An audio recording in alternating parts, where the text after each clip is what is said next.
Chers amis, Shavua Tov, Ubeshem Hashem Naaseh Venatzliach, nous sommes donc le Motzei Shabbat, 5 du mois d'août et déjà 18 du mois de, de Av, tout simplement. Bezrat Hashem Yitbarach Shiur qui nous a été acheté et demandé par Haïcha Tznomarat Francis Belaïch Haïkara, Shakadosh Baruch Hu Verechota, sur un récit du Baal Shem Tov. Il faut remercier Akadosh Baruch Hu de tous ses bienfaits. Tov Leodot Lashem Ulzamer Lishimcha Elion. Il raconte que le mérite du Baal Shem Tov, que c'est une grande ségoula, comme vous le savez, on l'a souvent dit et répété, de raconter des histoires du Baal Shem Tov ou même d'autres tzadikim à Emet. J'ai lu récemment qu'on pouvait raconter le Motzei Shabbat, mais en tout cas, le Baal Shem Tov avait demandé lui-même qu'on raconte des histoires venant de ces récits. Une parenthèse importante qui m'a été posée, c'est est-ce que vraiment toutes les histoires qui nous sont contées au nom du Baal Shem Tov ou d'autres tzadikim sont 100% vraies? Est-ce qu'il n'y aurait pas peut-être un peu de rajout ou simplement un peu trop de légendes qui auraient pu se faire alors non pas? Et on m'a posé la question en me disant, moi Rav Tuitou, est-ce que vous ne pensez pas que peut-être que, je dis bien peut-être que, c'est peut-être pas exactement ce qui se serait passé ou pas? Et j'aimerais vous faire partager, avant de vous lire l'histoire que je vous ai notée, ce que j'ai répondu. J'ai répondu que effectivement, cette histoire s'est passée il y a plus de 3 siècles en arrière. Je n'y étais pas. Donc de dire que c'est vadaï que ça s'est passé, que c'est évident, que c'est exactement comme c'est marqué, je ne sais pas. Mais le pire, comme je le lui ai dit, ça ne m'intéresse même pas.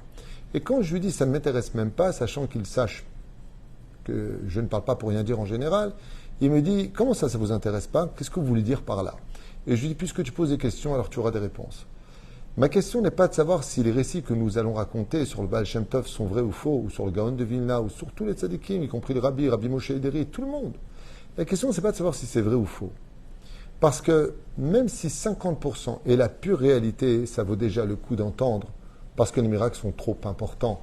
La Gdusha qui s'en ressort est déjà très communicative. Et c'est pour cela que la question qu'on doit se poser, c'est que, est-ce que ça aurait pu être vrai avec lui? Et là, il m'a répondu lui-même, oui. Je lui ai dit, alors rien que pour ça, ça vaut le coup d'entendre. Parce que ça a été fait ou pas. Est-ce que, si je te le dis en son nom, est-ce qu'on peut imaginer que le Baal Shem Tov était capable de cela? Oui, alors qu'est-ce qu'on en a à faire si 50% déjà est vrai et qu'en plus tout est possible par rapport à son potentiel? Oui. Alors à partir de ce moment-là, on n'en a rien à faire du reste. Même si au fond de moi, je suis convaincu à 100% que tous ces récits sont de pure vérité. Maintenant, c'est un ressenti, même si nous avons des livres avec des jours où est-ce que ça s'est passé, avec qui ça s'est passé, et le nom de chaque personnage. Sur ce, en vous souhaitant, Bezrat Hashem, une merveilleuse semaine après ce très beau Shabbat, en tout cas qu'on a vécu ici, nous, à Ashdod, avec une forte chaleur, certes, mais une chaleur de Torah et de Mitzvot aussi, avec des gens merveilleux. Nous étions avec la communauté de City, puis nous avons fait Shiur avec la communauté de Tetvav, très chaleureuse et bien remplie. Donc, Bezrat Hashem, que Dieu vous remplisse de joie et de bonheur sur tous vos chemins, et que le mérite de la Torah nous ouvre les portes de la Géoula, de la santé, de la Parnassa, du Shalom, de l'amour et de l'humour, si possible. On commence tout de suite ce récit, avec les débuts du Baal Shem Tov. Alors c'est vrai qu'il y a beaucoup de récits, mais je me suis dit, pourquoi ne pas raconter un petit peu comment ça a commencé avec le Baal Shem Tov, qui est devenu le Meyassed à Chassidut? Qui a été son maître? Où est-ce qu'il est allé? Comment ça s'est passé? Et comment il en est arrivé à se dévoiler? Alors, je vous ai noté comme ça quelques phrases qui vont résumer grandement les histoires du Baal Shem Tov. Vous savez que le Baal Shem Tov est né d'une mère qui avait 90 ans et d'un père qui avait 100 ans, exactement comme Avraham et Sarah, exactement la même chose. Son père s'appelait Eliezer et sa mère, Rabbi Eliezer ben Israël, et sa mère s'appelait Sarah. Et Baruch Hashem, il est né, et le jour de sa naissance, sa maman est décédée, et c'est à l'âge de 5 ans qu'il perdra son père, qui, Bezrat Hashem, Yitbarach, eh bien, l'éduquera et se viendra son premier rave. Son père s'est investi jusqu'à 105 ans, le jour de sa mort, pour lui donner tout l'amour, 106 ans exactement, tout l'amour dont il avait besoin. Et il lui parlait déjà à son âge où il était très très rapide de l'esprit et d'une grande sagesse et attention. Eh bien, il lui enseignait déjà tout l'alphabet, puisque le Baal Shem Tov, à l'âge de 2 ans et demi, 2 ans pratiquement, savait parfaitement l'alphabet et commençait à étudier la Torah dès l'âge de 3 ans, un peu comme le Gaon de Vilna. Et puis voilà que Rabbi Eliezer, son père, est décédé et il lui a donné des consignes qu'on relira d'ailleurs dans l'histoire que je vous ai préparée et que je vais vous conter. C'est que tout de suite, il a refusé une chose incroyable. Quand il s'est retrouvé orphelin à l'âge de 5 ans, il a tout simplement refusé l'aide de quiconque, refusé qu'on l'adopte, refusé qu'on s'occupe de lui, refusé qu'on lui donne à manger ou à boire. Il estimait que Dieu existant, il n'avait pas besoin de qui que ce soit, car Dieu était là pour veiller sur lui, et que s'il devait vraiment manger, il mangera, et c'est exactement ce qu'il se passa. Le Baal Shem Tov, ce jeune enfant, Rabbi Israël, qui était si jeune, de l'âge de 5 ans, eh bien, pratiquait la Hitbo des doutes avec tout son cœur, et travaillait dans les synagogues à droite et à gauche pour mériter de manger et de boire, afin de ne jamais dépendre de qui que ce soit ou avoir besoin de dire merci à qui que ce soit. Dès l'âge de ses 7 ans, était toujours en train de fuir à droite et à gauche, car il faut reconnaître que, selon les témoignages du Baal Shem Tov, c'était un enfant chauve. Chauve, c'est-à-dire qu'il était un peu instable, toujours en train d'aller à droite, toujours aller en train à gauche. En tout cas, c'est ce que pensaient les gens, alors que tout était parfaitement calculé chez lui. Dès qu'il avait fini d'entendre de la Torah à droite, il courait pour aller à gauche. On pensait qu'il était chauvave, c'est-à-dire un peu turbulent. Et souvent, il fuyait. On le voyait fuir, ne comprenant pas où il allait, pour s'enfoncer dans la forêt. Bli misgeret. Alors, en général, pourquoi on dit bli misgeret? Je vous explique en 2 mots. C'est que les enfants, quand ils grandissent, surtout dans le monde de la Torah, ils ont une misgeret. C'est-à-dire qu'ils sont encadrés avec, on étudie tel Mishnah, tel Gemara, un peu de Halacha. C'est tout un seder. C'est-à-dire c'est toute une ordonnance qui est prête. Le Baal Shem Tov n'a jamais fait de yeshiva de sa vie. Jamais. Un truc de fou. C'est un des plus grands géants de la Torah. Il n'a pas fait de yeshiva. C'était un neutron libre. Et il allait lui-même, comme à l'époque d'une certaine façon des Tanaïm, première génération, il allait lui-même entendre la Torah. Dès qu'il avait fini d'apprendre de lui, hop, il allait chez un autre. Hop, il allait chez un autre. Hop, il allait chez un autre. Là où il y avait de la Torah, il tendait l'oreille, puis après il analysait. Une fois que c'était fait, tous les jours, il avait l'habitude de s'enfoncer dans la forêt.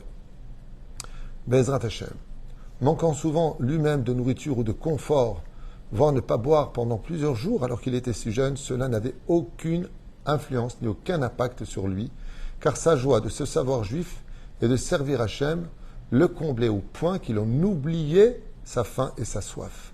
Pour vous dire de qui est-ce qu'on parle. Un jour, alors qu'il était tout simplement Be'id Bodédout, qu'il s'était enfoncé en pleine forêt, il se mit à parler avec Hachem de tout son cœur et de toute son âme, et il vit un homme qui apparaissait d'un coup devant lui avec un talit et des tefilines sur la tête, donc le matin, et qui priait avec amour le Créateur du monde et une intention comme il n'avait encore jamais vu de sa vie. Il a remarqué un homme qui barbe comme ça, en pleine forêt, qui s'était isolé avec un talit, ses tefilines, et qui parlait avec Akadosh Baruch Hu au point qu'on ne pouvait rien faire d'autre. Regardez, mais le ciel, tellement ça semblait évident qu'il parle avec Hachem.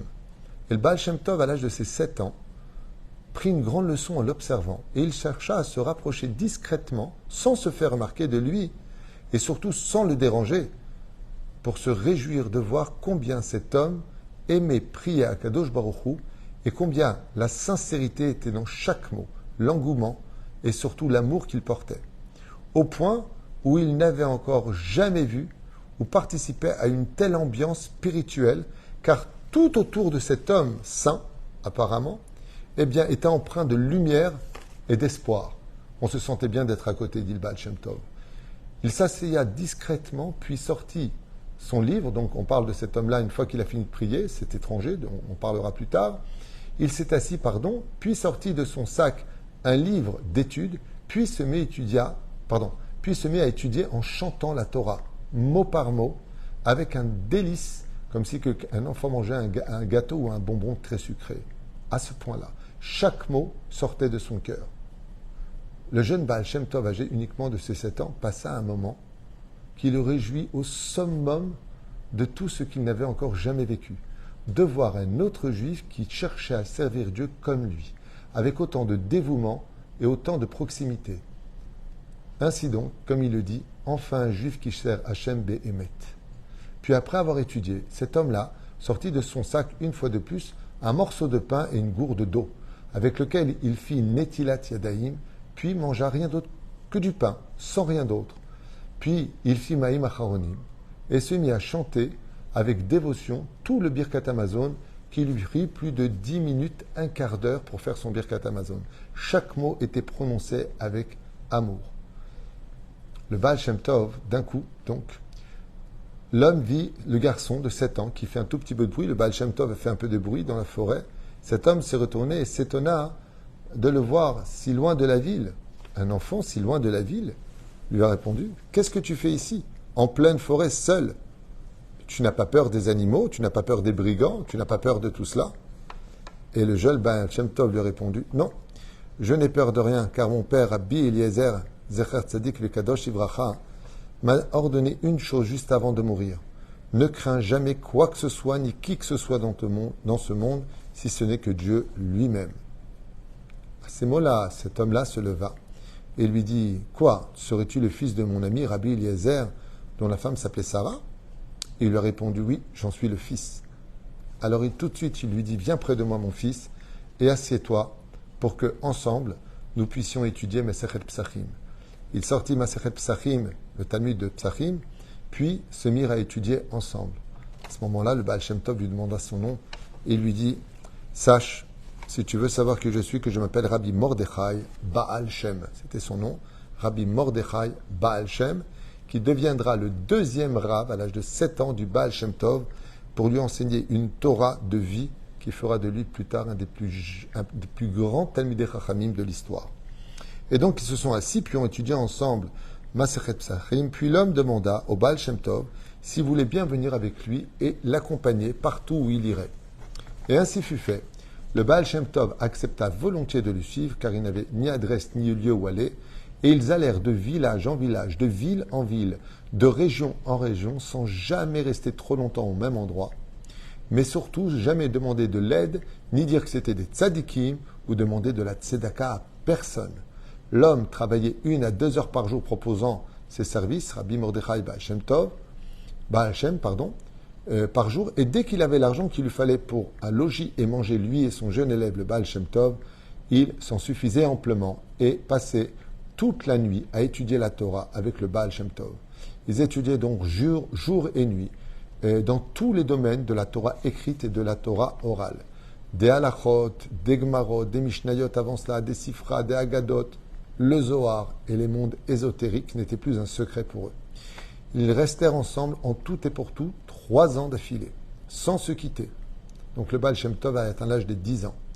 Puis l'homme proposa, donc Rabbi Mordechai Baal Shem proposa au Baal Shem Tov, âgé maintenant de 10 ans, de venir avec lui chez un géant en Torah, sur lequel tout le monde savait dans le monde des rabbanim qu'il était à la roche des 36 tzadikim sur lequel le monde reposait, et qui vivait pudiquement lui aussi, même s'il avait un kollel dans la ville, lui, sa maison étant enfoncée dans la forêt, il s'isolait pour parler avec Akadosh Baruch Hu. Et il travaillait en vent. Est-ce que j'ai marqué 2 secondes? Il travaillait de temps en temps à la ville, Ken, et vendait du caoutchouc qu'il retirait de la sève des bois de la forêt pour gagner sa vie. Et donc il travaillait les arbres, ce tzaddik Nistar, et il prenait le caoutchouc de la sève, puis allait la vendre dans la ville pour y gagner une maigre paye, mais qui lui permettait de vivre. Puis va prier tout le temps à la synagogue. Et ses prières étaient uniques. Personne ne sait qu'il faisait partie des 36 tzadikim, car c'était un tzaddik Nistar. Ok. Le Baal Shem Tov se réjouit de rencontrer un tel tzaddik et lui dit « Je veux volontiers venir le rencontrer ». Et aussi grand et important du nom, qui était-il? On l'appelait Rabbi Meir, tout simplement. Et Rabbi Meir va devenir le tuteur principal du Baal Shem Tov, puisque après avoir vécu 3 ans avec Rabbi Mordechai Baal Shem, il le quittera et se sépara de lui en lui disant « Maintenant je te mets entre d'autres mains, pour lesquelles tu vas apprendre une autre Torah encore plus puissante que la mienne, car tu en es digne. » Et ainsi Rabbi Mordechai Baal Shem se sépara du Baal Shem Tov une fois qu'il lui présentait à Rabbi Meir, avec lequel il se mettra à étudier ensemble 4 ans d'affilée sans relâche. Jour comme nuit, ils ne se séparèrent jamais. Dès l'âge de ses 14 ans, le Baal Shem Tov était si grand en Torah qu'il venait le voir déjà en secret pour lui poser des questions, car il faisait partie des tzadikim nistarim sur lesquels tous les 36 tzadikim nistarim dans le monde savaient qui il était déjà dans ce monde d'en bas et dans le monde d'en haut.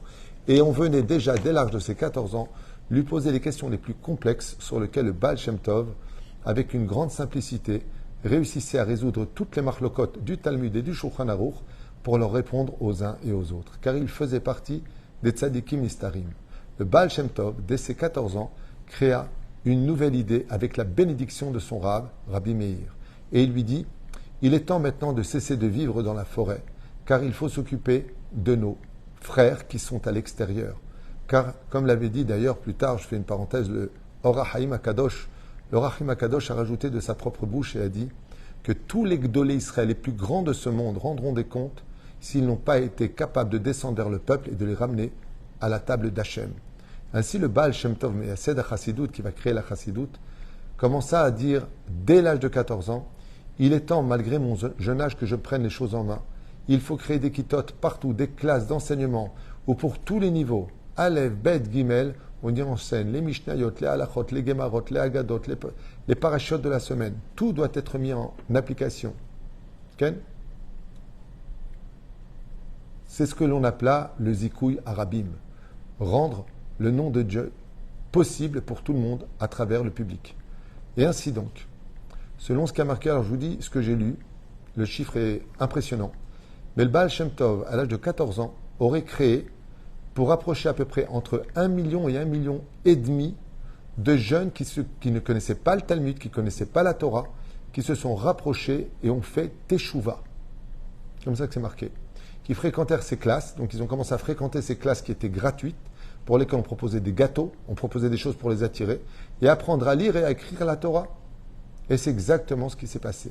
Le Baal Shem Tov lui-même désigna les maîtres qui iraient enseigner la Torah à tous ses enfants dans le plus grand secret, sans que personne ne soit au courant qu'il était derrière tout ça. Il enseigna à chaque juif de répondre, et une des choses qui a été le plus connue à l'époque du Baal Shem Tov, c'est que la première règle qu'il apprenait à chaque juif, c'était de lui dire, quand on lui demandait « Mashlamcha, comment vas-tu ?», c'était de répondre d'abord « Baruch Hashem ». Que le mot d'Hachem, le nom de Dieu, soit toujours sur ta bouche. Et ce fut la première condition dans toutes les classes qu'il avait créées avec beaucoup de rabbinim qui l'accompagnèrent en secret, d'apprendre d'abord à dire Baruch Hashem et de réunir tous ses membres, et de réussir sur tous ces chemins. Donc, j'ai sauté une phrase. Ainsi, Rabbi Meir, son maître, bénit l'œuvre du Baal Shem Tov, malgré son jeune âge de 14 ans, de réussir sur tous ces chemins et de lui fournir secrètement l'aide nécessaire. Et Rabbi Meir lui a donné aussi les moyens de pouvoir ouvrir toutes ces classes en tout lieu, là où il y avait des concentrations de juifs. Le Baal Shem Tov œuvra avec la plus grande discrétion, sans que personne n'eût l'occasion de lui dire merci ou de savoir qu'il était derrière tout cela. Tout était fait dans le plus grand des secrets en l'honneur de Dieu, de faire connaître tout simplement la Torah et les mitzvot, l'amour, la crainte, l'amour du prochain, tel que la Chassidut l'enseigne jusqu'à ce jour. Et il crée même des centres de Bet Tamchouy.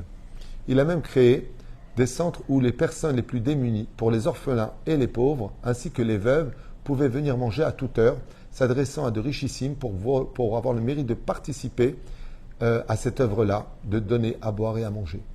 À l'âge de 18 ans, le Baal Shem Tov fut nommé à la tête des tzadikim nistarim. À l'âge de 18 ans, Rabbi Meir, dont on parle qui était son maître, a réuni d'autres tzadikim nistarim qui étaient cachés, et tous levèrent la main pour dire qu'il était le maître de tous les tzadikim nistarim de sa génération. Ok, 18 ans, ok. Son premier ordre fut, donc qu'est-ce qu'il a en tant que, une fois qu'il a été nommé tzadikim des nistarim, il a dit, alors si aujourd'hui c'est moi qui suis à votre tête, j'ordonne que toute personne qui se dit digne d'être un rave se doit de descendre vers le peuple d'Israël et de leur apprendre la Torah là où ils sont, dans l'état où ils sont, et de leur faire connaître le nom de Dieu, le but de la Torah et des mitzvot, et que rien n'était plus grand au monde que le Zikouy Arabim. Ainsi l'a enseigné le Baal Shem Tov. Rien n'est plus grand au monde que de taper à la porte et de dire à un juif, tu veux mettre tes téphilines, tu veux étudier la Torah avec moi, tu veux. Et ainsi il proposa d'apprendre plus de métiers Kodesh, plus de métiers Kodesh à la génération. Et comme les gens, bien sûr, ils avaient besoin de trouver un travail et que les parents s'opposaient à l'étude de la Torah en disant, mais qu'est-ce que va devenir mon fils? Alors il proposa qu'on ouvrit aussi des classes de Shochatim, de Shomer pour la cacheroute, de Moalim et de Moré Kodesh. Donc qu'est-ce qu'a dit le Baal Shem Tov? Il a dit, puisque vous avez peur pour votre Parnassa, nous allons former dès maintenant les lois de Shochet, donc Maseret Roulin, comment est-ce qu'on fait une shrita à l'animal, comment on fait une shrita au poulet, d'être shomer, les lois de la cacheroute, Moël, Moré Kodesh, pour que les jeunes n'aient plus peur en disant mais de quoi on va vivre.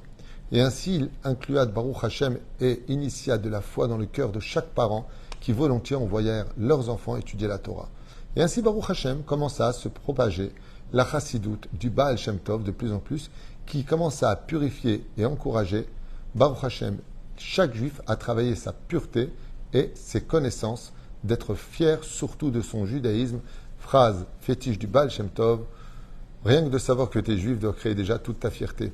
Celui qui tient le bâton du Hémet, celui qui sait que la Torah est vraie, est le dernier au monde où il devrait avoir honte.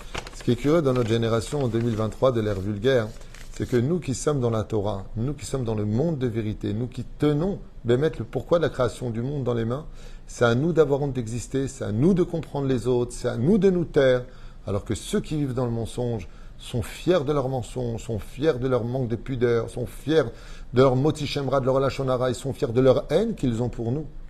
Le Baal Shem Tov, s'il avait été présent, il aurait renversé les choses. Il nous aurait d'abord appris une chose de sûre.